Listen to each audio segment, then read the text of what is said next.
This is the Farm Monitor. For over 50 years, your source for agribusiness news and features from around the Southeast and across the country, focusing on one of the nation's top industries, agriculture.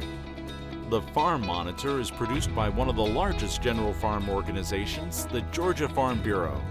Now here are your hosts, Ray DeLesio and Kenny Bergamy. Alrighty then, no hats or party favors, but from all of us to you, Happy New Year. Hope 2022 is off to a good start for you. Good to have you with us for the next half hour as we have a bit of a change from our normal format. That's right. Instead of the latest news and features, we're going to show you some of your favorite stories from the last year. We call it the Best of YouTube.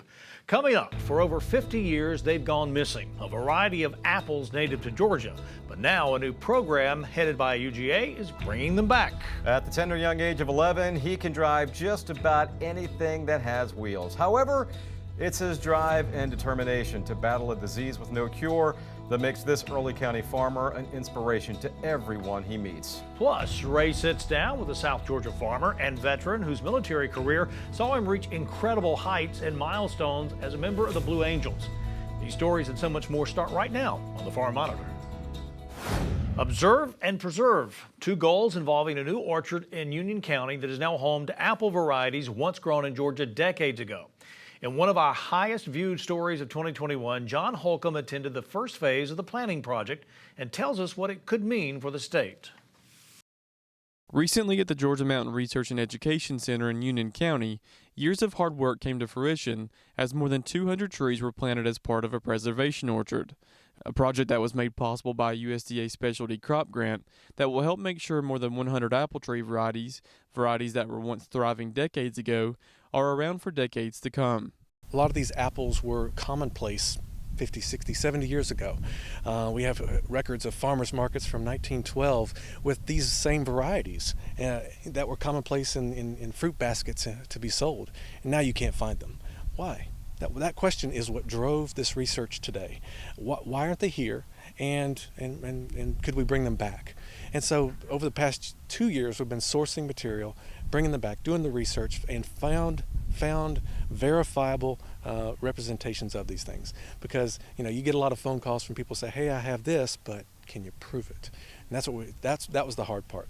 So bringing them here and then developing an orchard, one here on the University of Georgia campus in the mountains, we'd be protected for future generations, but also that we can learn from these varieties. A lot of the apple varieties grown in Georgia today were not developed here. They're actually from the northeast and northwest regions of the U.S., which is what makes this research so important, since these are local to the North Georgia region. A lot of our recommendations are based on somewhat newer varieties that have been studied for disease resistance or insect resistance. And these older varieties, most of them obviously had that because they were in the days before a lot of these chemical treatments that are on the market now. So we just don't have historical information of how well they hold up and how they maybe compare with some of these more modern varieties that we do recommend as agents. In the end, they hope to help producers here in Georgia by potentially giving them not just another variety, but a variety that has deep roots in the region. Having diversity on your palette in terms of producers, I believe that's going to have appeal to consumers, especially those who are doing value-added products. When you can put a little moniker on that says this is Paducah apple pie, or this is blue limber twig dried fruit leathers, something like that. Because I think our industry is kind of driving that way, where people want a unique product. Okay, and then also the added feature: this is a southern unique product. These apples don't grow in the Northeast as well, not just like those apples don't grow here as well. So it might drive eventually for producers to plant these varieties in more so and develop local markets with southeastern apples. So that's my hope and my dream. I'd like to see it go that way. And then conservatively, I'd like to also think that we might actually promote more apple production in the northern part of the state by showing that we can do this. Reporting in Union County for the Farm Monitor, I'm John Holcomb. Now, meantime, it's easily the most widely consumed seafood in the U.S., with the average American eating nearly 5 pounds of it every year. However, more than 90% of this product is being imported from countries all over the world. Back in June, Damon Jones headed out to sea and filed this report on why there's some concern about the future of shrimping here in Georgia. This is now a common sight along the Georgia coastline, as June 8th marked the official start of shrimping season in the state. That means it will be all hands on deck for the next 6 months, as these crews will try and supply the ever-increasing demand for fresh, local seafood. Federal water shrimpers can actually shrimp year-round, assuming we don't get temperatures too low. But for our state waters, which go out to 3 miles, typically our beaches open sometimes around late May, early June. And a lot of that depends on the conditions of the shrimp. So the state does have monitoring stations throughout our estuaries and offshore for them to assess the size of the shrimp, the reproductive status. They also look at things like water temperature and salinity. The start of shrimping season is of particular importance for the more than 400 licensed boats in Georgia, as it allows them to control their input costs while also hunting for the more highly valued product. When the state waters are closed, the shrimpers might have to go, they have to go out more than 3 miles. And there's an economic cost to that. And certainly when you can shrimp, right off the beach, that makes it a lot more economic for these guys. But that's also this time of the year, we have a lot of our roast shrimp, and these are the shrimp that have recently spawned. And these are really prized in the market because these are the much larger size shrimp. Now, getting the shrimp from the water and into the market is much harder than it seems, as crews are working from sunup to sundown 7 days a week over the next few months. It's one of the big reasons why you see a major decrease in boats on the water. This is not something that's a part-time job. They get up early every day, they're long hours, it's hot out, and it's not for your average person, quite frankly. And you'll find that a lot of our shrimpers, whether it be Georgia or another state, this is in their blood. Usually their uncle, their grandfather, their dad did it. So often it gets passed down generation to generation. And that is a concern for those involved with the industry here in the state, as it is affecting every aspect of the profession. A lot of times we hear what's called, collectively referred to as the grain of the fleet. And as I mentioned earlier, often the shrimpers come from a family of shrimpers. And unfortunately, a lot of times the younger generations are just not getting into that. And this is not unique to Georgia. And it's not just the fishermen. It might be the people that work at the wholesalers, the retailers, but things like welders, electricians, because they have to maintain our boats. And, unfortunately, our boats aren't getting younger. A thriving shrimping industry is especially vital for the coastal region of Georgia, as it has a major economic impact across the board. For a lot of the people that live here, they recognize when those boats start going out on a daily basis, people really do get excited about knowing they get Georgia shrimp, and not only for themselves, but for our economy. You think about tourism, how important that is to the whole state, but particularly here on the coast, because that's something that draws millions of people to our coast every year, is knowing that they can get this wonderful Georgia shrimp. Reporting from Glenn County, I'm Damon Jones for the Farm Monitor. After the break, he's an old soul with a passion for farming. But unlike most 11-year-olds, this early county youngster is defying the norm, battling a disease that has no cure. The heartwarming story of Wesley Cleveland when the Farm Monitor continues.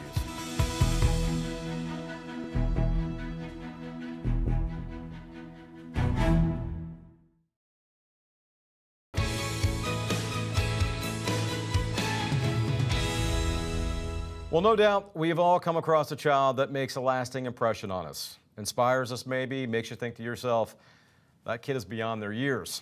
11-year-old Wesley Cleveland is that child. He was the Grand Marshal at last year's Peanut Proud Festival in Blakely, where they surprised him with the honor of being named Ag Producer of the Year. You see, Wesley is a full-blown farmer. His favorite crop, peanuts. His dreams and aspirations, huge.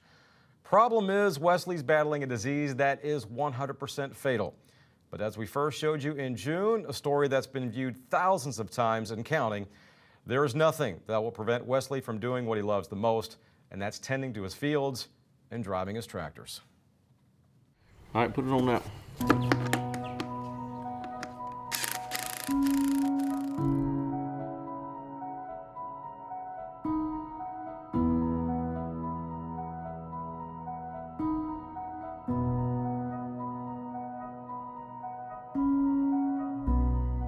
For as long as he can remember, Wesley Cleveland has wanted to be like his dad and namesake, Big Wesley, a farmer and producer in Early County and jack of all trades. According to Wesley's mom, Erin, the two share an unbreakable bond, one that started long before Wesley could even walk. I mean, Wes took him with him every time he could, you know, even as a baby. But really, if Wesley got loose from the house or we were doing something and he, you know, strayed away, he'd go straight to the, I mean, even when he was just walking, you know, he'd leave from the house and go straight down the hill, straight to the shop where the tractors were, farm equipment, whatever. But I mean, he just loved it. I would watch him, you know, be watching me, and I could realize that this is what he wants to do, this is what he loves, and as he gets older now, that's, of course, all he wants to do. What are some of the things that Dad's taught you, you know, with his job as a farmer? Never give up. No matter how hard it gets, keep on going. Keep on going and never give up. A cliche often overused, but a motto Wesley and his family live by every single day. You see, about the time he began showing an interest in farming, Wesley's parents noticed something else. So it was really around 4 when the nursery kind of said, you know, he's a little bit harder for him to get up from a seated position than the other kids. And I still, you know, was like, well, he's a toe walker. It is hard to go from sitting to your toes. And so then, you know, we said, well, we'll, you know, have him checked and we'll see. Really more to try to get him off of his toes. And then, you know, we went to Columbus and Dr. Anakar just said, you know, we can fix his toes, but we can fix his feet, but, you know, there's something else going on. So we saw a neurologist. So it was around right at 5 years old when we actually got the Duchenne diagnosis.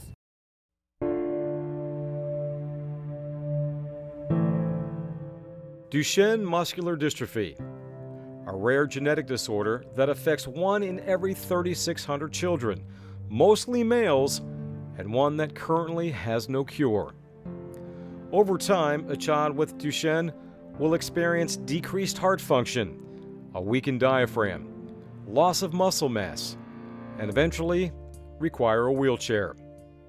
Although treatments have improved, currently the average life expectancy of a person with Duchenne is 27 years.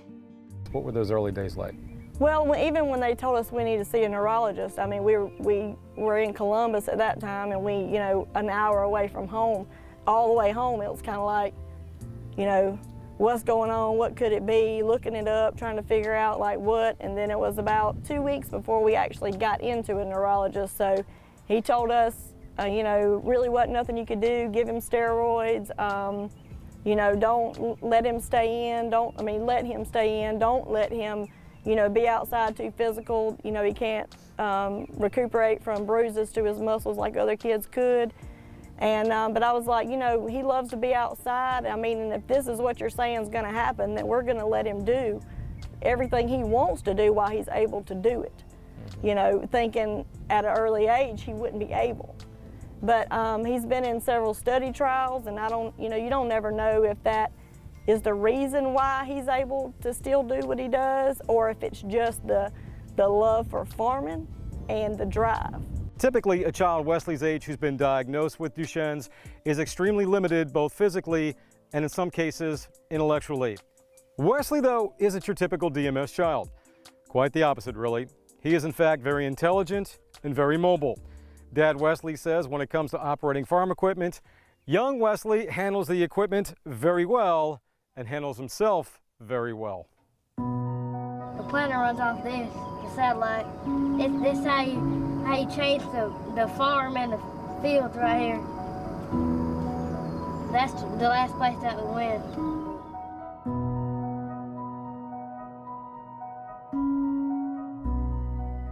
He's better than any kid I know, but he's better than most adults. I mean, he pays attention to everything. If he sees one little thing on that cultivator or hair, or he lays all the rows off for me with a 12-row strip till or better. If he sees one thing that's abnormal, he's gonna stop and call till somebody comes and checks it out. Tell me about all the things that you can drive.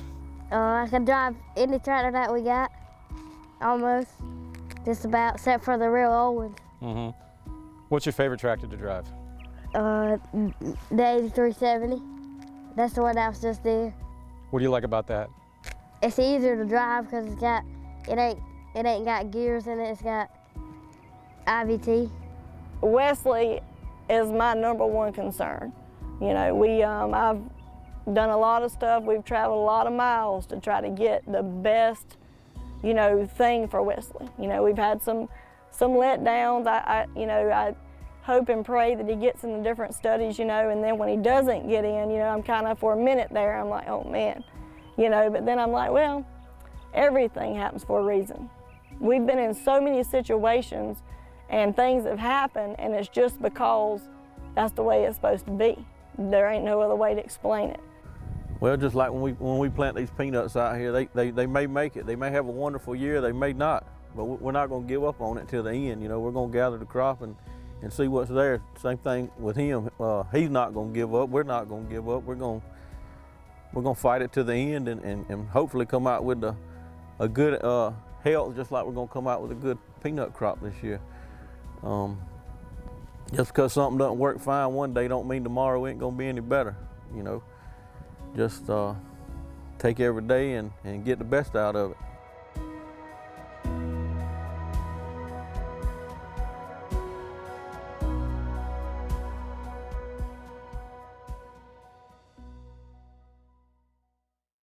Well, not to sound redundant, especially given the theme of this week's show, but need we remind you that if you missed any part of Wesley's story or others on today's program, you can still see them in their entirety at our YouTube channel, The Farm Monitor.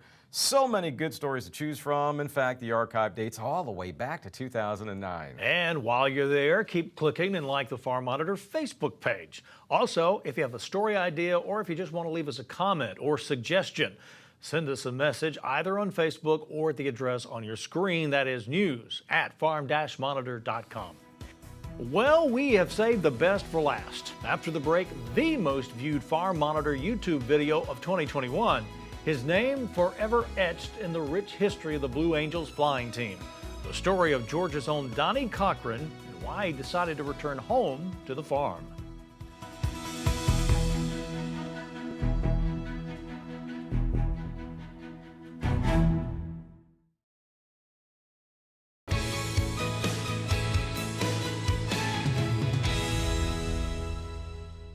Well, finally this week, our #1 YouTube story of 2021. Donnie Cochran of Mitchell County. Not only is Donnie a successful farmer, but he's also a local celebrity who lived life in the fast lane. Supersonic fast, to be exact.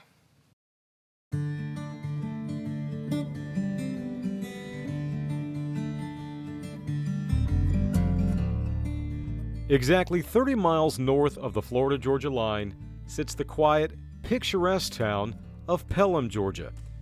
Population, just over 3,500. It was here, in and around the farm fields of Mitchell County, where young Donnie Cochran would often look to the heavens and dream of one day flying like an angel. As fate would have it, Donnie not only got to fly like an angel, he became one. Not that kind of an angel, this kind.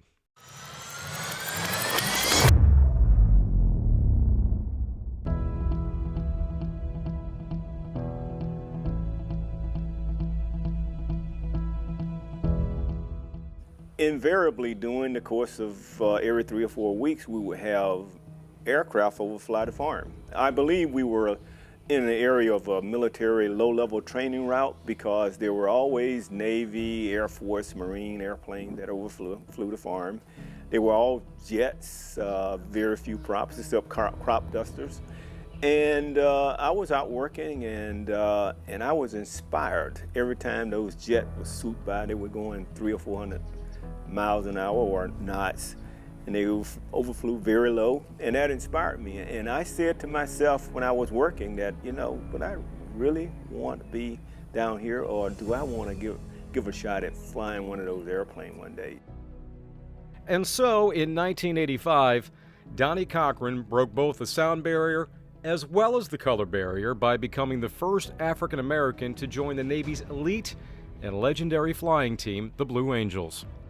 Nearly a decade later, 1994, Donnie would once again make history, this time as the first African American commander of the Blue Angels. And just think about that for a minute. His trailblazing crusade, if you will, It all started on his father's okra farm. I wanted to be a part of a very special organization like the Blue Angels, but the journey to get there is the real story. You had to fly off the ship day and night and earn the skills and reputation necessary to compete for a position on the team. And once I was successful in acquiring the required skills, then I looked at that as the next step of the journey that I had set for myself. I thought I was on vacation when I joined the Navy because it was like, where did the real work going to start? But it was the dedication, the teamwork, the competency of getting the job done, the collaboration with not just your family members, brothers and sisters, but others to get the job done. So it was an amazing journey, starting on the farm to actually having an opportunity to fly one of the branches of service that I wanted to fly, and in the type of aircraft that I wanted to fly, which was jet. So as you can see, Donnie Cochran has lived quite the life, the kind of life people write books about. Which brings us to this, a book Donnie wrote about his own life called Glad to Be Here, My Lessons Learned as a Blue Angels Flight Leader and Pilot. When I asked Donnie what lessons farmers can learn from this book, he said it's not about what farmers can learn from me, it's about what we can learn from farmers.